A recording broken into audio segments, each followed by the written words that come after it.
So on a practical level, if one is meditating and one can see that what you are is a conception, then while you're in meditation, it's like you're in silence and you can observe this conception. So you come out of meditation, and the habit is to go back into becoming the person again, just to think, to identify with the thoughts. Okay, you can be aware of your thoughts, but you're still identifying with them and identifying with being a person. So is the trick to continue the methodology, if you like, that you were using in your meditation, whereby you could observe this conception as it was an observation. And is this the technique out of meditation, to continue this observation of the awareness that the person is just a conception, and not to get embroiled again in this, I am Andrew, I am thinking this. Identifying with the thought seems to me to be a huge obstacle. Yes, there are many methods, and there are many pointing out instructions to realize and to see your true nature. And one of them is what you mentioned. But it has to be accompanied with a scriptural study, guidance from a competent guru, who is, of course, from a competent and a real and an authentic lineage, Guru Parampara or Sampradaya, and also all the rest, like a spiritual and moral lifestyle, and all the conducive sattvic rules. So by itself, it's not enough. It is one of the conducive parameters or methods to help you see the truth of what you really are. So it's like a recipe. In a recipe, you need a lot of things. If you change one of the constituents, then the recipe will be destroyed. Or if you change the right amount of any constituents. If, for example, you do only meditation and you spend, let's say, 3 hours per day for meditation, and you spend only 1 minute to study the scriptures, the recipe is not well anymore.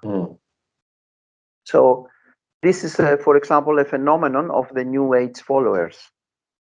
They believe that by trying to stay many hours in what they call meditation, not meditation, that itself will be enough.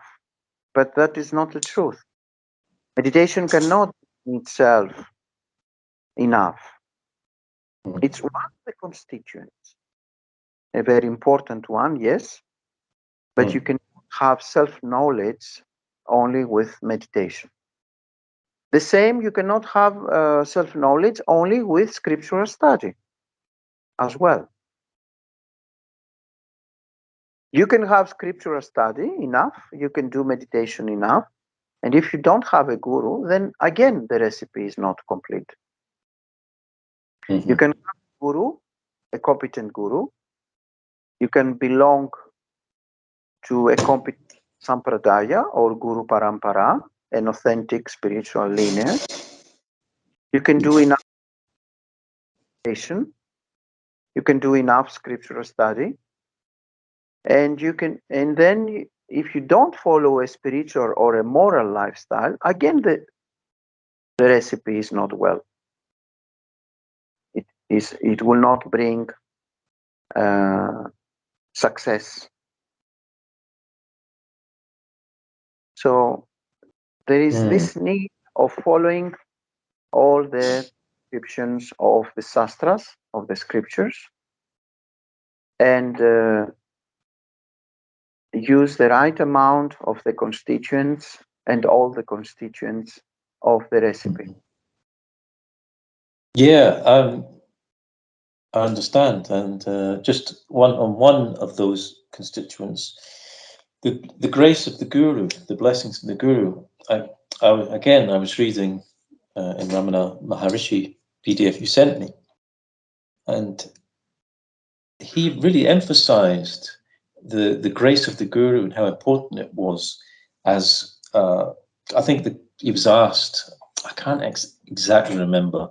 He wasn't saying that that's all you need. That's not what he meant. He was saying that it's really important. It's the most important of all the constituents, which is also contradictory to what many people think today.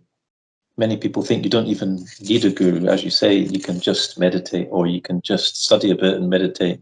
But in Ramana's answer, he said the most important part is the guru, which it really goes against what a lot of people are saying these days.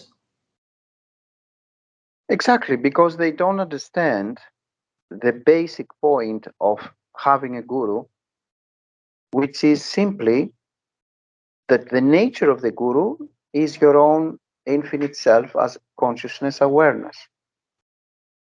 The real guru is not the external guru, is what he represents. The guru is not the body-mind complex that gives you the instructions or the teaching. It is what he is representing. It is what he is bringing as gifts for you. As what? As gifts for you, spiritual gifts.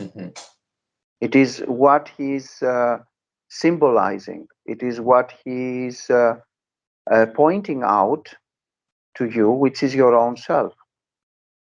So a real guru will send you again and again to your real self as infinite awareness Brahman. A real guru will try as soon as possible to show to you that you are the real guru, the internal guru, awareness Brahman. But until you realize that, the so-called external guru is indispensable. It is because you don't realize that you, as infinite awareness consciousness Brahman, is the real guru, that you need the appearance of the external guru. Upon realizing the truth, then you don't need the external guru. That's why in another case, he said to his disciples, Ramana Maharishi himself, Bhagavan, or the Guru, is not the body-mind complex. It is not what you see. The real Guru cannot be seen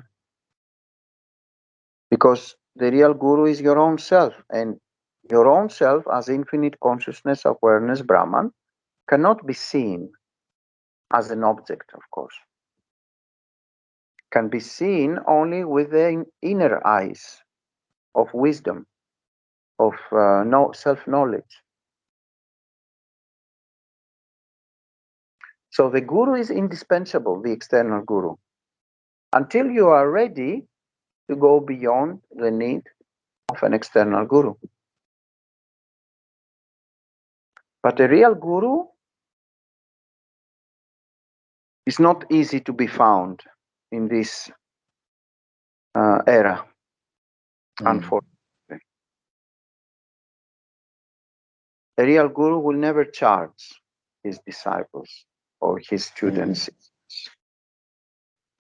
He will only offer the teaching to his Sishyas, students, and he will ask only from his Sishyas to study the scriptures and to follow the prescriptions of the scriptures. He will never ask anything more than that. And a real Guru is the best friend. A real Guru is the most precious thing that you can have in your life. is the one who walks the path before you, and he can lead you, and he can help you to avoid troubles, to avoid traps, to avoid suffering. A real guru is not the one who becomes rich because he's charging you and he's living as a king in his throne and everybody is serving him as a king. A real guru will say that in reality there is no guru and sishya. There is only consciousness, awareness, Brahman. A real guru will show as much as possible to the sishya that me and you is the same consciousness, appearing and interacting with itself. And until you are able to see this, then I can help you to see this. But one day you will not need me anymore. We can be only friends after that. But now, because you don't see that we are the same consciousness and there is no we, but only that, interacting with itself as sishya and guru, I will appear as an external guru and I will help you. But I am you. I am the same you consciousness. Interacting with myself. Or you interacting with yourself. Will never create any kind of hierarchy. A real guru does not play like he's higher or above or something extraordinary or something exotic. Will not try to show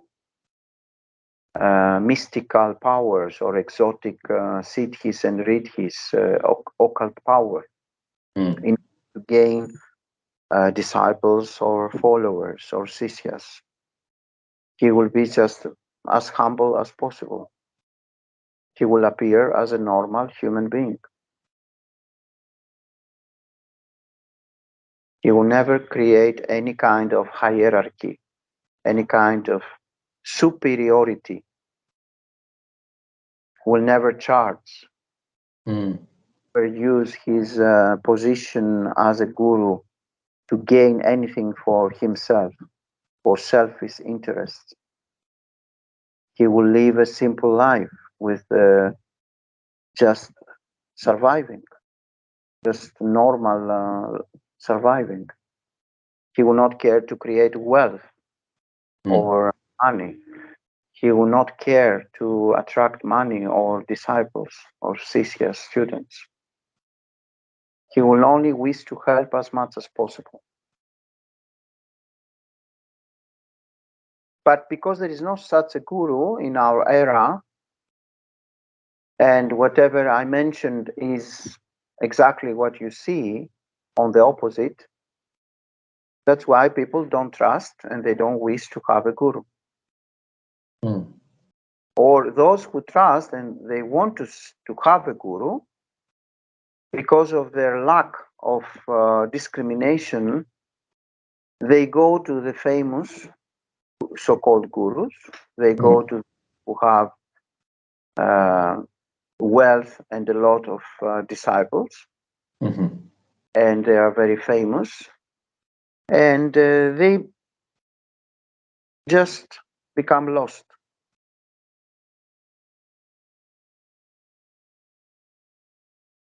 Unfortunately, that is the situation in our era. But the scriptures, the sastras, are very, very clear of what a real guru should be. And also what a real sishya is and how should be as a sishya, as a student.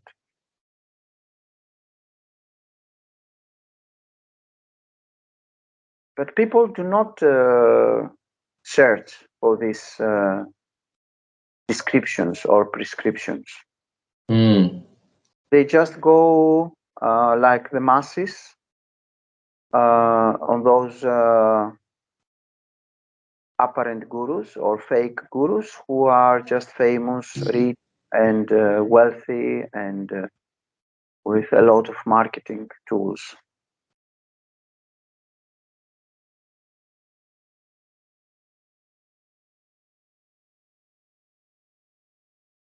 So according to their spiritual maturity, they will have similar or analogous teacher or guru.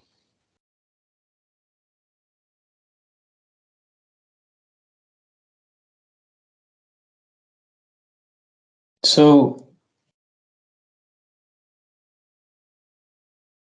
the question that I posed, or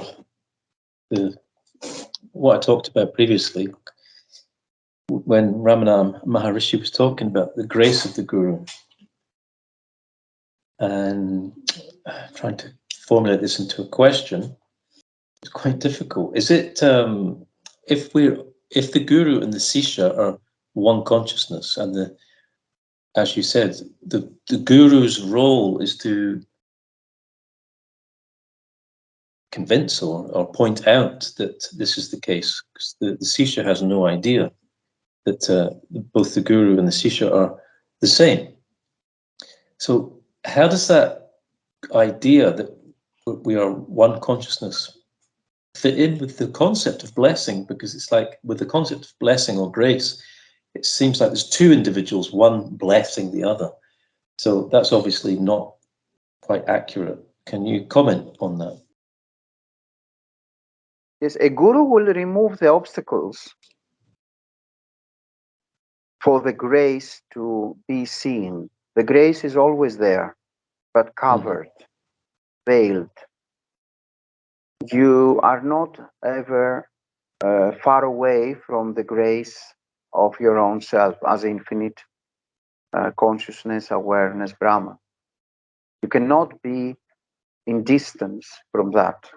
Grace is always here and now. But because of false misconceptions, you cannot see that. And so it's like a part of yourself is removing these obstacles, this veiling, these obscurations of not seeing that the grace is always here and now. Actually, you don't really need the blessing of somebody else. Why? Because there is no somebody else, and there is also nobody in the first place as a limited entity, as a separated individual. There are no individuals. There is only that. This one consciousness, Advaita, not dual. But from the standpoint of the one who believes he is an individual, there has to appear somebody who is pointing out to him that, look, there is no you and me. There is only one consciousness, one awareness, one Brahman. And it is you, your own self. Then by removing this veiling, you can experience the grace that it is always here and now.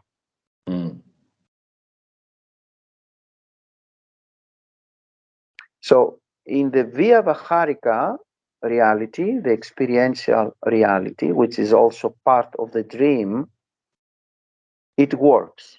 When somebody gives you the blessing as an external guru belonging to a guru parampara or a sampradaya, it works. Even if it is actually not the case. Because it is, first of all, it is inspirational. It gives you inspiration. It brings you back to the truth of the scriptures.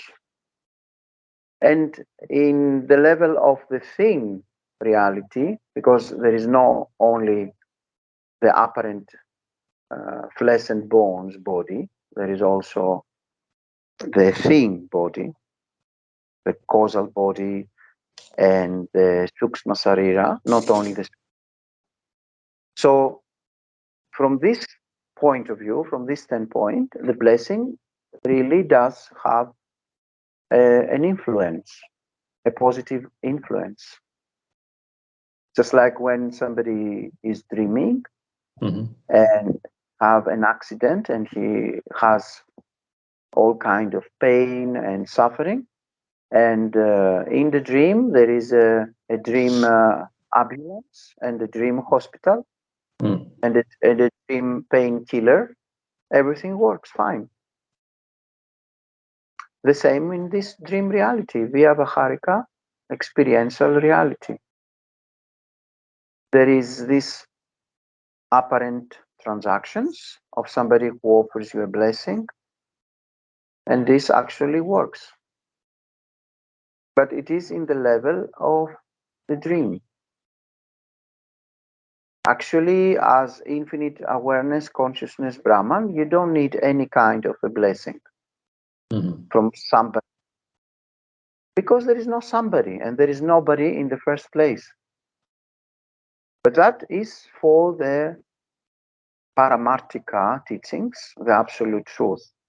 But since not everybody, apparent individual, is on this spiritual level of maturity, of recognizing the absolute truth, the supreme truth of Advaitam, of non-plurality, non-dualism, then there is also this kind of tools and this kind of methods and this kind of extra help, extra apparent help.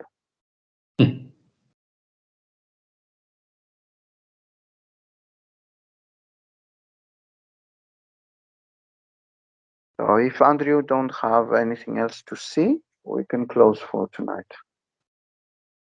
Okay. Thank you.